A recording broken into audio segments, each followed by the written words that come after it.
తెలంగాణ రాష్ట్ర ప్రభుత్వం విద్యార్థుల సంక్షేమం కోసం తీసుకొస్తున్న ఒక ముఖ్యమైన నిర్ణయం గురించి వివరంగా తెలుసుకుందాం. అదేంటంటే ప్రభుత్వ పాఠశాలల్లో చదువుతున్నటువంటి విద్యార్థుల అభివృద్ధి కోసం ప్రభుత్వం అయితే ఇప్పటికే అనేక కార్యక్రమాలు అమలు చేస్తుంది.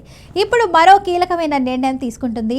విద్యార్థులకు అదనపు సౌకర్యాలు కల్పించేందుకు ముందుకు వచ్చింది. అదేంటంటే ఈ నిర్ణయం ద్వారా ప్రభుత్వ పాఠశాలల విద్యార్థులలో ఆత్మవిశ్వాసం పెరగడం, చదువుపై అయితే మరింత ఆసక్తి కలగడం కూడా లక్ష్యంగా పెట్టుకుంది.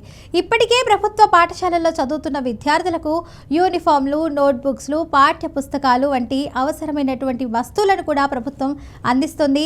ఇవి విద్యార్థుల ప్రాథమిక అవసరాలను తీర్చడంలో కీలక పాత్ర పోషిస్తుంది. అయితే చాలా మంది విద్యార్థులు ఆర్థిక ఇబ్బందుల కారణంగా ఇతర అవసరమైనటువంటి వస్తువులను కూడా కొనుగోలు చేయలేకపోతున్నారు.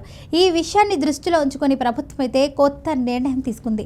ఇకపై విద్యార్థులకు యూనిఫామ్స్లతో పాటు బెల్ట్, బ్లాక్ షూ మరియు 2 జతల సాక్స్లను కూడా అందించనుంది.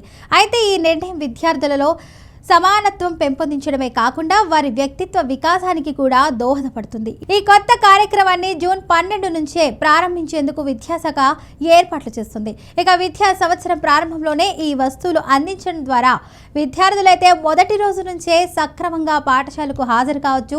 ఇక బ్లాక్ షూస్ మరియు సాక్స్ విద్యార్థుల డ్రెస్లో భాగంగా ఉండటం వల్ల అయితే వారు మరింత శుభ్రంగా, క్రమశిక్షణతో కనిపిస్తారు. అలాగే బెల్ట్ కూడా యూనిఫామ్లో భాగంగా ఉండడం వల్ల పాఠశాలలో ఒక సమగ్ర రూపం ఏర్పడుతుంది. ఇది విద్యార్థులలో ఆత్మ గౌరవాన్ని పెంచుతుంది. మరోవైపు కస్తూర్బా గాంధీ బాలిక విద్యాలయాలు, కేజీవీవి, అర్బన్ రెసిడెన్షియల్ స్కూల్స్ మరియు మోడల్ స్కూల్స్ హాస్టళ్లలో చదువుతున్న విద్యార్థుల కోసం ప్రభుత్వం అయితే మరింత ప్రత్యేక ఏర్పాట్లు చేసింది. ఈ హాస్టళ్లలో ఉన్న విద్యార్థులకు అయితే ఎలాంటి వ్యత్యాసం లేకుండా మొత్తం 18 రకాల వస్తువులను అందించనుంది. ఇవి వారి దైనందిన అవసరాలను కూడా పూర్తిగా తీర్చేలా ఉండే విధంగా అయితే ప్లాన్ చేయబడ్డాయి. అయితే ఈ చర్య ద్వారా అయితే హాస్టల్ విద్యార్థులు కూడా ఎలాంటి లోటు లేకుండా సమాన అవకాశాలతో చదువు కొనసాగించగలుగుతారు.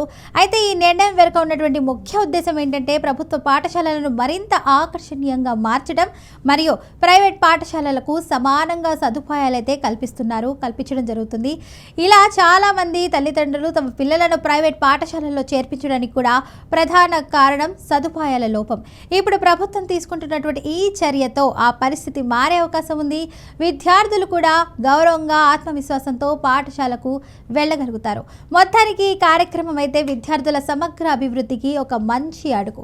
ఇక విద్యార్థులకు అవసరమైన అన్ని వస్తువులను అందించడం ద్వారా వారు చదువుపై దృష్టి పెట్టే అవకాశం పెరుగుతుంది. ఆర్థిక సమస్యలు చదువుకు అడ్డంకిగా మారకుండా ప్రభుత్వం తీసుకున్న ఈ నిర్ణయం అభినందనీయం.